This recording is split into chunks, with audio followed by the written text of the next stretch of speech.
Hello everyone, you all are watching ISP simplified. और इस video में हम लोग देखने वाले हैं बेसिकली आप हर दिन कहीं ना कहीं स्टार्टअप की नाम एक ना एक बार सुन ही लेते होंगे। किसी न्यूज़पेपर क्लिपिंग हो गया या फिर कहीं पे भी सोशल मीडिया में आजकल इसका बहुत ज़्यादा ही डिस्कशन का पॉइंट बना रहता है।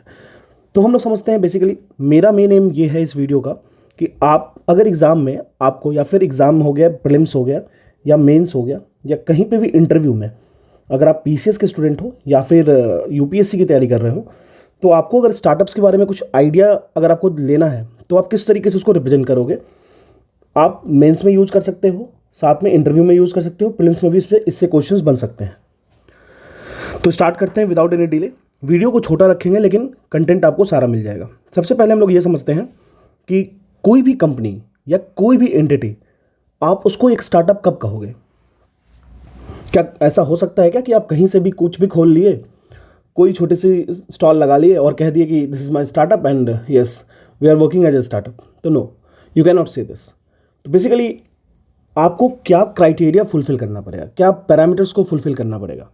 तो क्या ये पैरामीटर्स और क्राइटेरियाज आप खुद डिसाइड करोगे? नहीं, यह आपको दिया जाएगा। सबसे पहले चीज़ को समझना है, दिया जाएगा department of promotion of industry and internal trade, DPIIT के द्वारा। DPIIT के द्वारा ये क्या है? Department of promotion of industry and internal trade. इनके द्वारा ये किस मिनिस्ट्री के एम्बिट में आती है? ये आपको ministry of commerce and industry के एम्बिट में आएगी। Ministry of commerce and industry के एम्बिट में आएगी।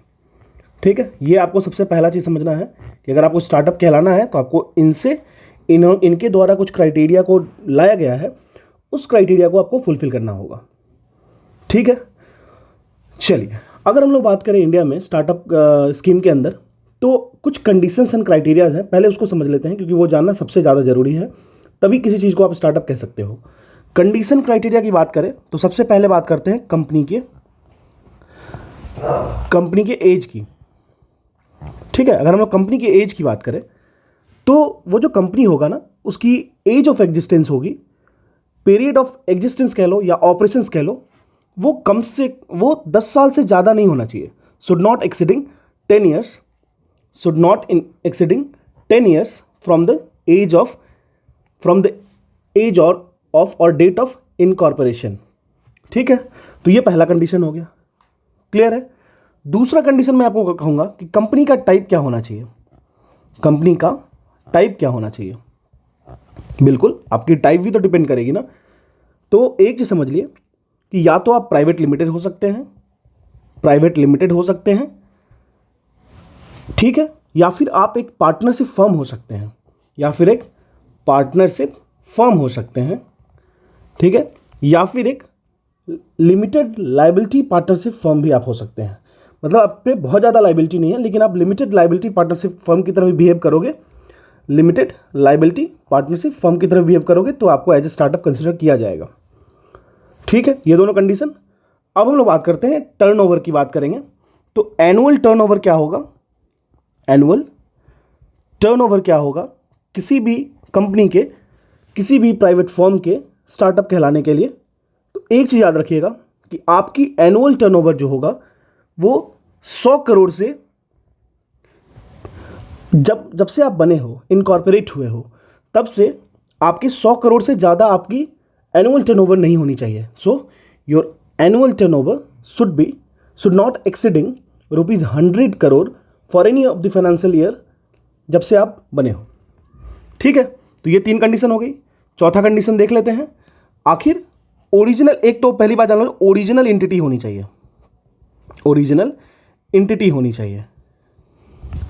ठीक है, एंटिटी होनी चाहिए। मतलब कहने का क्या मतलब हुआ? ऐसा नहीं है कि आप किसी एक्स कंपनी से अलग होके एक्स बार बना ले रहे हो या वाई कंपनी बना ले रहे हो तो आपको ये कंपनी से अलग होने के बाद आपको स्टार्टअप का दर्जा मिल जाएगा। नहीं, ऐसा नहीं होगा।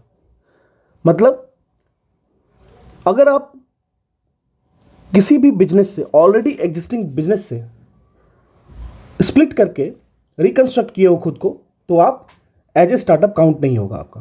ठीक है, सबसे लास्ट क्राइटेरिया अगर हम लोग देख लें कंडीशंस, तो इनोवेशंस और इनोवेटिव जो स्कीम्स आप ला रहे हो ना, इनोवेशंस जो आप ला रहे हो अपने स्टार्टअप में, वो ना स्केलेबल होना चाहिए। मतलब ऐसा नहीं कि आप ऐसी इनोवेशन ले आओ जो कि फिजिबल नहीं हो, और जो आप इनोवेशन लेके आ रहे हो वो डेवलपमेंट की तरफ ओरिएंटेशन होना चाहिए, या फिर कोई इंप्रूवमेंट दिखाना चाहिए, इंप्रूवमेंट शो करना चाहिए किसी भी प्रोडक्ट में, ठीक है।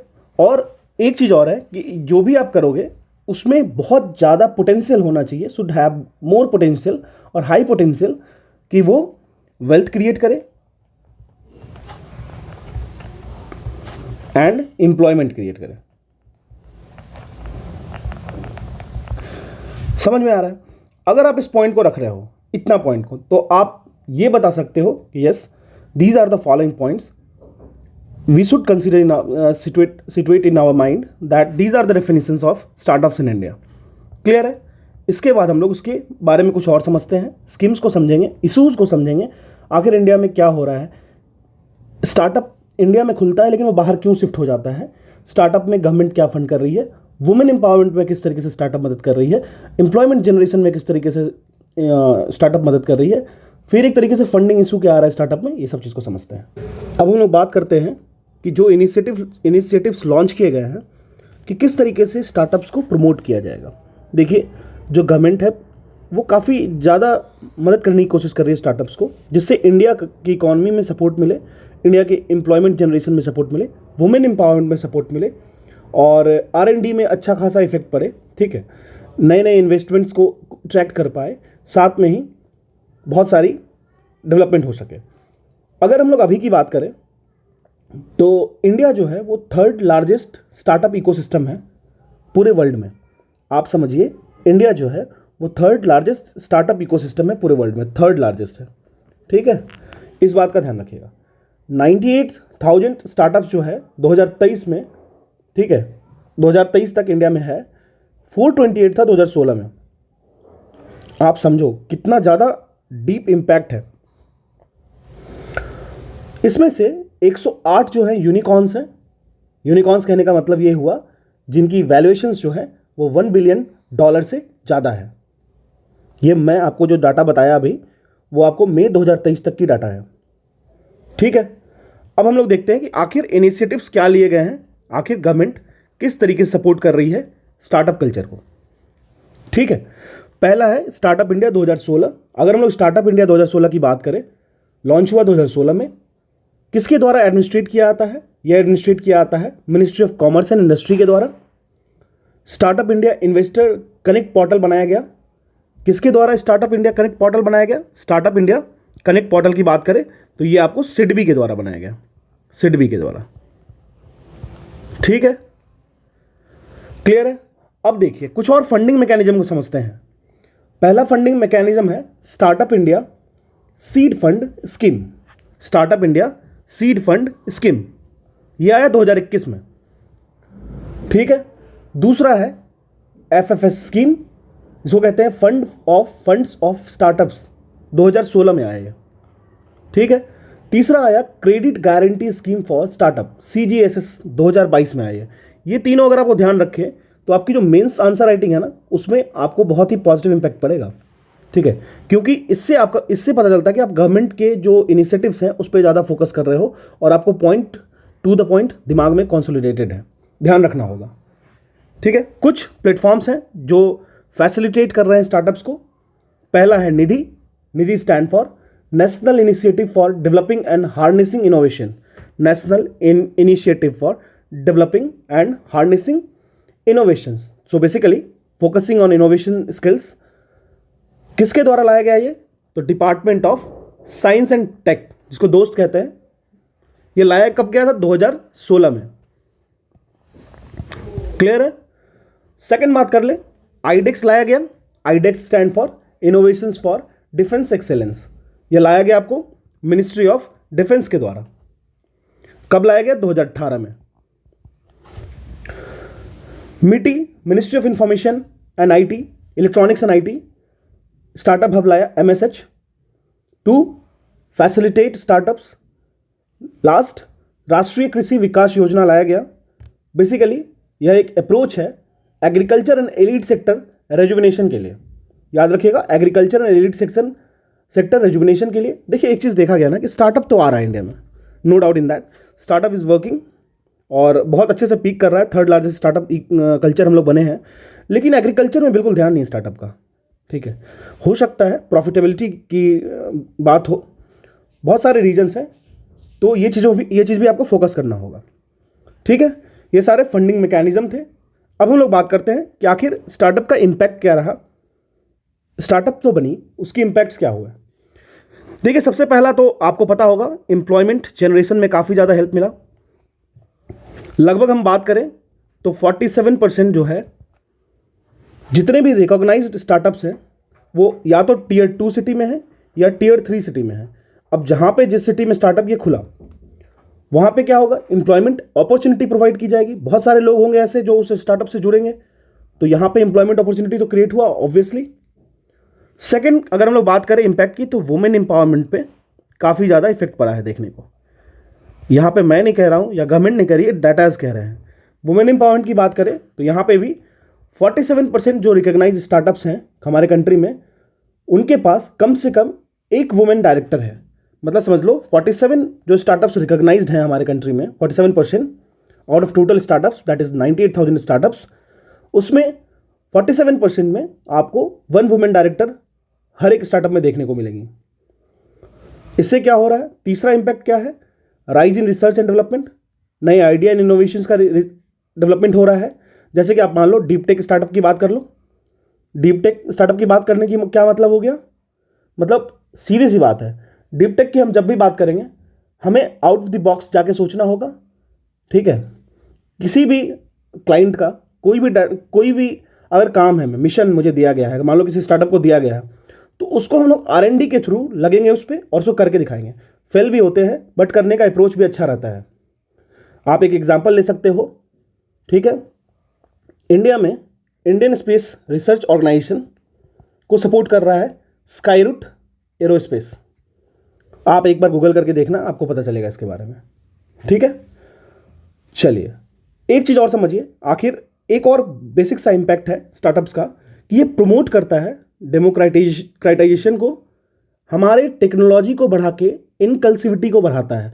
लोग किस तरीके से और जुड़ेंगे, फिनटेक स्टार्टअप जैसे पेटीएम हो गया, फ़ोनपे हो गया, किस तरीके से आप किसी भी रिमोट एरियाज में आप कनेक्टिविटी चले जाओ, आप किसी स्मॉल वेंडर्स को देख लो, कॉबलर को देख लो, बार्बर को देख लो, वो अब पेटीएम यूज़ कर रहा है। ये क्या है, इनकल्सिविटी ही तो है, समझ रहे हो। और इसी के साथ साथ नए नए इन्वेस्टमेंट को भी अट्रैक्ट कर रहा है। क्लियर है। चलिए अब हम लोग बात करते हैं, चलिए ठीक है, अच्छी अच्छी बातें हो गई। अब थोड़ा सा हम लोग बात करते हैं कि इशूज एंड चैलेंजेस क्या है स्टार्टअप इकोसिस्टम में इंडिया के। सबसे पहला बात है, एग्रो या एग्रीकल्चर फोकस एकदम नहीं है। अगर हम लोग बात करें टोटल जितने भी स्टार्टअप्स हैं, उसमें से सिर्फ और सिर्फ 5.18% आपको एग्रीकल्चर सेक्टर के दिखेंगे, ठीक है। इसी तरीके से दूसरी इशू मैं बताता हूं आपको, एक तो लो इंटेलेक्चुअल प्रॉपर्टी राइट, IPR बहुत ही कम है। जैसे मान लो 11% ही पेटेंट एप्लीकेशंस जो हुए हैं फील्ड अप हुए हैं स्टार्टअप्स के द्वारा, जो ये बताती है कि IPR जो है इंटेलेक्चुअल प्रॉपर्टी राइट स्टार्टअप्स के द्वारा काफ़ी लो है। एक टर्म होता है फ्लिपिंग, याद रखिएगा, फ्लिपिंग, FLIPPING। अगर हम लोग फ्लिपिंग की बात करें तो बेसिकली फ्लिपिंग का अर्थ क्या होता है, registering in a foreign country. तो इकोनॉमी सर्वे 22-23 बताता है कि किस तरीके से फ्लिपिंग का ट्रेंड जो है ना, due to more access of to overseas debt, eliminating the risk of angel tax, better IP protection के लिए ये फ्लिपिंग का रिस्क काफ़ी ज़्यादा बढ़ा है, ठीक है। अब हम लोग बात करें और भी चैलेंजेस की, तो इंफ्रास्ट्रक्चर सपोर्ट कम है, adequate and specific testing standards नहीं है हमारे कंट्री में, और फंडिंग की बहुत अनसर्टेनिटी है। जो एंजल इन्वेस्टर्स होते हैं, वेंचर कैपिटल फंड्स होते हैं, फर्म्स होते हैं, वो अवेलेबल नहीं होते हैं स्टार्टअप के लिए। कभी कभी उनको प्रूफ दिखाना पड़ता है, उनको परफॉर्म करना पड़ता है, उनको चीज़ों को मॉडल पे ला के दिखाना पड़ता है, जो कि टफ काम होता है, ठीक है। आप पिक्चर्स देखे होंगे, आपको समझ में आएगी। अब देखिए कुछ कमिटीज़ हैं, उन्होंने क्या रिकमेंड किया है फॉर स्टार्टअप्स इन इंडिया के लिए, वो समझते हैं हम लोग। बेसिकली किस तरीके से हम लोग इंकरेज करेंगे कि कैसे हम लोग अडॉप्ट करें एडवांस टेक्नोलॉजीज़ को, जैसे internet of things, data analytics, और प्रोडक्टिविटी को बढ़ाएंगे, ऑप्टिमाइज करेंगे रिसोर्स यूटिलाइजेशन में, और किस तरीके से डिसीजन मेकिंग को एग्रीकल्चर बेस्ड इंडस्ट्री में फिट करेंगे हम लोग। वुमेन एंटरप्रेन्योर को फोकस करेंगे, उनके फोकस पे फंड हम लोग क्रिएट करेंगे, जिससे क्या होगा, कैपिटल अनइंटरप्टेड आएगा और वुमेन एम्पावरमेंट में भी सपोर्ट मिलेगा। अमेंडमेंट जरूरी है इनकम टैक्स एक्ट 1961 में, जिससे एम्प्लॉय स्टॉक ऑप्शन प्लान्स बने, ESOPs कहते हैं इसको। ठीक है, तो ये सारी आपको चीज़ें देखने को मिलेगी। पार्टनरशिप को इनकरेज करना पड़ेगा। पार्टनरशिप इनकरेज करने का ये मतलब हुआ स्टार्टअप्स एंड रिसर्च इंस्टीट्यूट में कोलैबोरेट कराना पड़ेगा, R&D को और ध्यान देना पड़ेगा, प्रीमियर इंस्टीट्यूट से टाई अप करना पड़ेगा। ठीक है, तो ये था हमारा स्टार्टअप्स इन इंडिया। जितने भी फैक्ट्स आपको मिले हैं, ये सारे के सारे फैक्ट्स आपको विजन आईएएस की बुक में मिल जाएंगे। आप उसको एक पेज में लिख के रख लो, कहीं भी स्टार्टअप्स इन इंडिया पे बात आए, इंटरव्यू में आए, मेंस में आए, प्रीलिम्स में, आप उसको यूज़ कर सकते हो। Thank you.